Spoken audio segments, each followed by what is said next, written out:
As a پارلیمانی party P T I کو اس پارلیمان کا حصہ بننا چاہیے نا. یہ جو کمیٹیز ہیں, اس کے علاوہ یہ خصوصی کمیٹی, کوئی بھی پارلیمانی ایکٹیویٹی ہوتی ہے تو اس کا حصہ بننا چاہیے نا آپ کو. نہیں دیکھیں, یہ امینڈمنٹ ایک علیحدہ امر ہے, اور جو پہلے سے پارلیمانی کمیٹی ہے وہ ایک کانسٹیٹیوشنل اور ایک ٹریڈیشنل.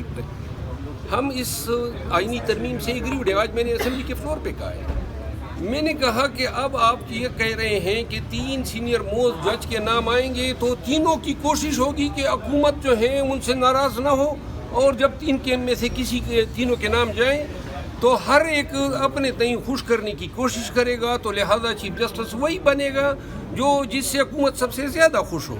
اس کا مطلب ہے کہ عدلیہ کی وہ آزادی کی سہپاری نہ بن گئی.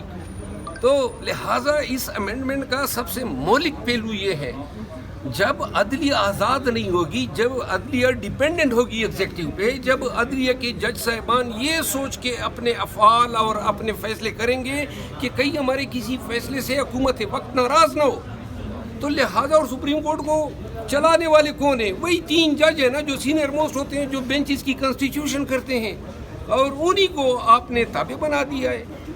اس آئینی امینڈمنٹ کا یہ بڑا مہلک پہلو ہے. منتخب نمائندوں کو گھر بھیجنا